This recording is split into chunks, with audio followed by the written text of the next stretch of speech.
एक फुगा घ्या आणि तो असा फुगवा. फक्त फुगता फुगता तो फुटणार नाही ना याची काळजी घ्या. आता त्यातली हवा सोडून द्या. बघा फुगा त्याच्या पूर्वस्थितीवर येऊन थांबला. तर फुग्याचं असं फुगणं आणि पुन्हा आधी होता तसंच होणं हा त्यातला परिवर्तनीय बदल आहे. कोणता बदल आहे? परिवर्तनीय. का? तर तो त्याच्या पूर्वीच्या स्थितीत परत आणता येतोय. आता आणखी काही उदाहरणं लक्षात घेऊया. समजा तुम्ही अशी कणिक घेतली चपाती बनवायला, पण त्याचा आकार जर तुम्हाला आवडला नाही तर त्या तव्यावर शेकायच्या आधीच तुम्ही त्याचा आकार बदलून घेऊ शकता. म्हणजेच काय? तर हा बदल परिवर्तनीय बदल आहे.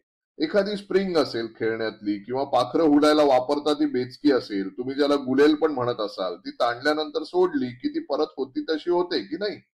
तर तिच्यातला होणारा बदल म्हणजे काय? तर परिवर्तनीय बदल. आता चपात्या पण तव्यावर एकदा भाजल्या की त्यानंतर त्यांचा आकार तुम्हाला फक्त खाऊनच बदलता येऊ शकतो. पण ती चपाती भाजली की परत आधीच्या कणकीचा गोळा बनवता येईल का? नाही. तर हा बदल कोणता झाला? तर अपरिवर्तनीय बदल.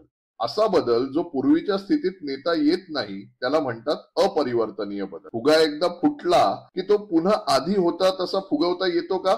नाही येत. याच बदलाला काय म्हणायचं? अपरिवर्तनीय बदल. आता अजून एक उदाहरण घ्यायचं तर कागद. आता कागद असा एकदा जाळला की तो पुन्हा लिहायला घेता येईल का? जाळलेल्या कागदाची अशी राख होऊन जाते. तो बदल कसा बदल आहे?